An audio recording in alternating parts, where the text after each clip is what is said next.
Hi, educators.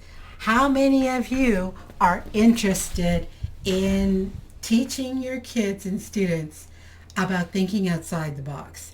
In this day and age of AI, it's more important than ever because kids are going to have to know how to think outside the box if they're able to survive. Now, the two stories, my most recent two picture books are exactly about thinking outside the box. And I've developed a presentation that explores that. The first story I want to share with you is called The Clever Wife. And I mean, when was the last time you shared a folk tale or a parable with your students? Maybe you need to think outside the box too.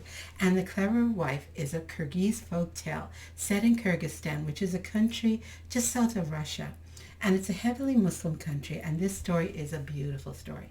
It's basically a Cinderella story where the prince chooses Cinderella because she's smart. Okay, I mean both the prince, the king, the Khan, and the queen, both of them are actually poor. They were originally poor, and the Balotbek, who was a shepherd boy, becomes the Khan, which is like the king.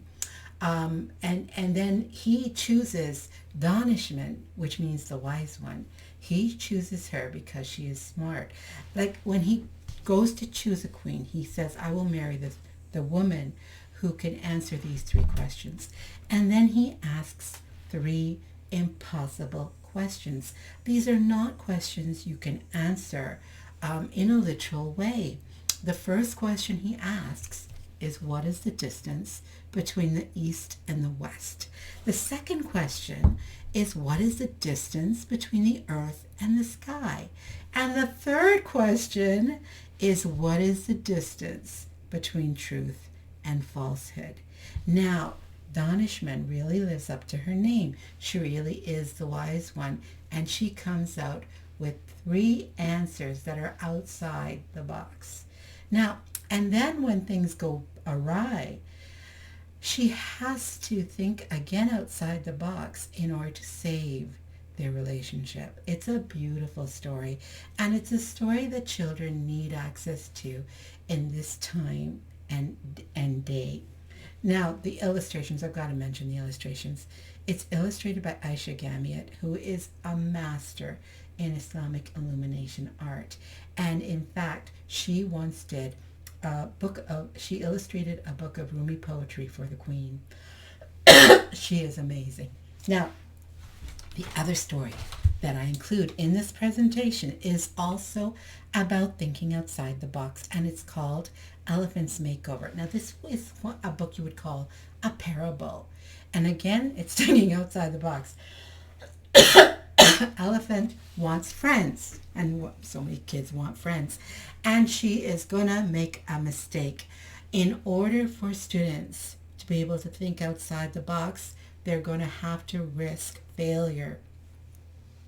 A lot of books don't deal with that enough. Elephant fails at first. She makes a mistake, and then she has to think outside the box in order to find a friend. And when she finds a friend, this friend is a person she would have overlooked, which is the case for a lot of students, that they overlook somebody who might be a very good friend, and instead they chase after people they might think would be a good friend, and they're not. So that's what this story is about. It's funny, it's touching, okay? And like Robert Frost said that a poem begins in delight and ends in wisdom. And that's exactly what this story, I mean, most picture books are poems, and definitely this story starts with delight and ends in wisdom. Okay, at least I think so.